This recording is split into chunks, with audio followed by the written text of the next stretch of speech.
and we have seen him in temples, and people have not understood what path is this that Almasi has taken. And he did share a video explaining the changes in his life and the things that he has learned along the way. And I want you guys to listen to this video. Hey, what do you think about this, bro? I think there's a lot to be said for, as you were talking earlier, we were talking about a generation of lost boys. Yeah. Who have had to go out here and carve something out for themselves. True. And the problem with that is they learn from experience. And we all know that experience more often than not leaves damage. Yeah. But I think he has chosen a path. It might be ambiguous or it might be peculiar for people in Africa, especially people like us who believe in specific things. And some might look at this and say it's witchcraft. Other people might look at it and say, yeah, he's progressive. And other people may just say he's just a young man trying to find himself. But I think all three are right. They're all right. Because as we've watched him grow up in a local show on TV for Kenyans, we saw, I even had people who used to say he looked kind of fruity, might be gay. I'm not sure. I don't know if he's gay or not. And I don't even think this has anything to do with his sexual orientation. I think he went through that. The my whole identity is tied to my gender and my sexual ambiguity.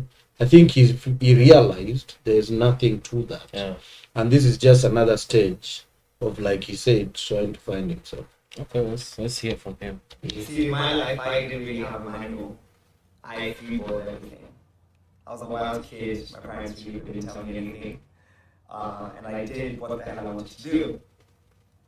And then as time went on, I realized actually I didn't know what I'm doing in my life. And I made such rash decisions that seemed unchangeable, decisions that I couldn't really do much about, tarnished my relationships, my circumstances, my reputation. I felt like I was tarnishing my life. Up until a few years ago, I came in contact with the Bhagavad Gita and got to understand I knew it.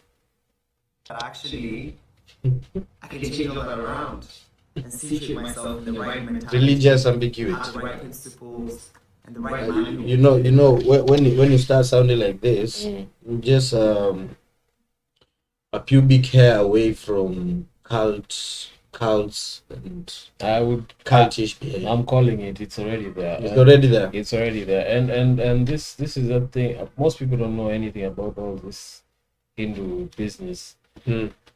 Variants of the main religion always creep up, and they're exported all over the world. And we saw it in America, especially in the 80s. There was this fantastic documentary. I forget its name, but it was. You see yoga right now where it's at. Yeah. Yoga was exported to the States, but was marketed as a physical and Exercise. mental exercise, just to rejuvenate your mind and your body. But what people don't know is that yoga is intricately a part of a variant of the Hindu religion. That's true. Yeah. That's so true. anyway, let's see. So the Bhagavad Gita transformed me, made me a better person, made me a more introspective person, and made me a more loving person. You know, I'm a big fan of introspection. Yeah. But the biggest trick about pulling it out well is you cannot be introspective and still be loud about it. It's a journey I think people should take, and it's a lonely journey. And I believe most people who take it willingly don't even talk about it. Yeah. I don't even think it's by the very name, the very nature of that name, introspection, has nothing to do with. It calls for telling, solitude. It's It not calls about for telling. being one with yourself, Yeah. being honest with yourself, and you don't even talk about. I don't even think you're supposed to, because we can call this preaching. This is literally preaching. This is preaching, yeah. We see people who say nilienda kwa huu preacher akaniombea na sasa maisha yangu iko poa. It is exactly what he's doing. evangelizing. Yes. What he's doing, yeah. Yes, and it's a slippery slope. Yeah. It's a very slippery slope. What love truly means. The Bhagavad Gita tour guide for my life. Hare Krishna.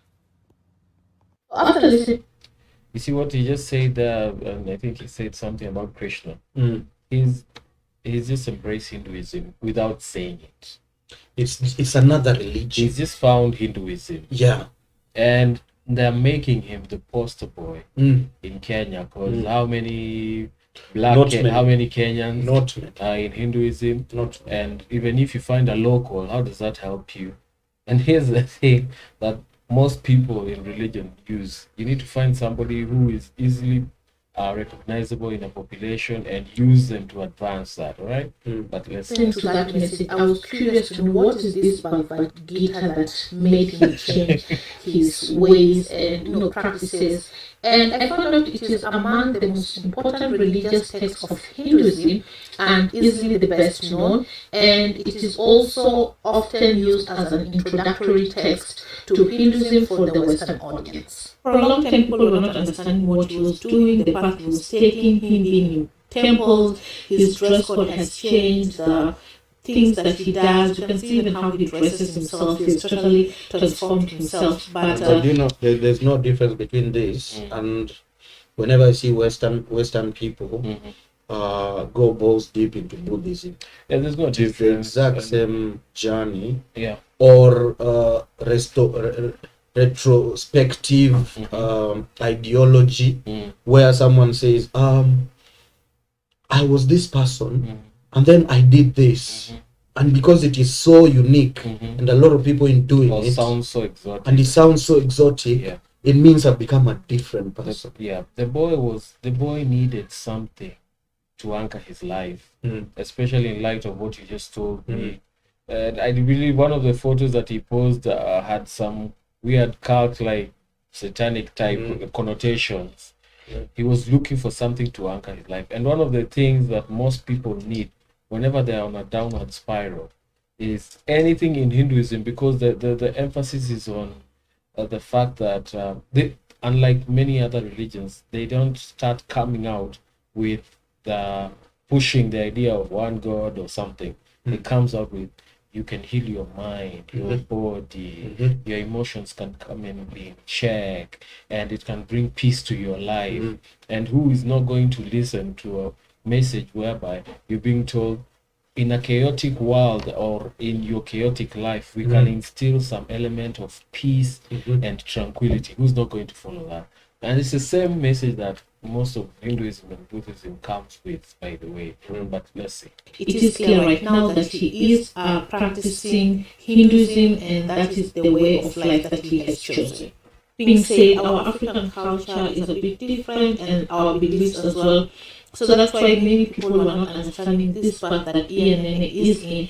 But do you know, I would wager there were a lot of black people back when the colonizers sent the missionaries, to come and spread the gospel. I can wager there were a lot of Africans who looked at the first converts and they were like, what are you people doing? Yeah, definitely. That's true. Why do you think this thing you've been taught is better than what your forefathers were practicing for thousands of years? And when we are talking about religion, there's usually this cheat code for some of these religions when they start using words like international religion, or like you just said, it's not even about worshipping, it's about healing your mind. Anyone can do it. It doesn't matter where you come from. But while you're doing that, you find that you're even reshaping who you are as a person. Because you won't just stop there. That sounds like reading one text and that you just think, oh, this is enough for me, I don't need anymore. But you have to go all the way in. But you see, most people don't do that. As you've heard, the Bhagavad Gita is the introductory text for most Westerners and anyone who's outside of the Hindu culture. All right, so and most people even stop there because it sounds nice and it tells you about Krishna. Makes you feel good. But if you want to know anything about any religion, you need to study all its source material. The good and the bad. if there are 5 source materials, study all and check out the good and the bad. We're not here to hate on the brother. No. It's Just cool. it's actually This great. is a good journey. Yeah, it's a especially good if you journey. want to find yourself, or if you're looking for the ultimate truth, as we like to call It's a good journey It's a because good journey to be on. a lot of guys Yeah. choose worse ways Yeah. to try and find themselves. Yeah, and in fact, let's say, for example, like there is one way, and maybe this is not it. Let's just say that. But this, even if this was not it, this is a good way to live. Because there are other terrible ways to go down. And I would even wager from there was a time he was all over the place. Gallivanting everywhere on every tabloid. I don't know, he was seen where, doing what with who. But you know, it's like it's kind of settled here. You know, he looks like he has a sort of calmness and peace to him. I hope he's not just doing this for, you know, propaganda or whatever. I hope this is real, and if it is, good for you. Good for you. My take would be go deep into the sources. Find out if this is really legit. Could sound good, but it could be something else. My advice would be go to the source material, and if at all you are looking ultimate truth, as we like to call it, also sample everything else. And by sample that I mean you have to convert to anything. Read materials. Knowledge is good. Knowledge is always good. So anyway, for Almasi, Nene, keep doing what you're doing, bro. I hope you find what you look. Yeah, man. Yo, we'll see ya. Peace out.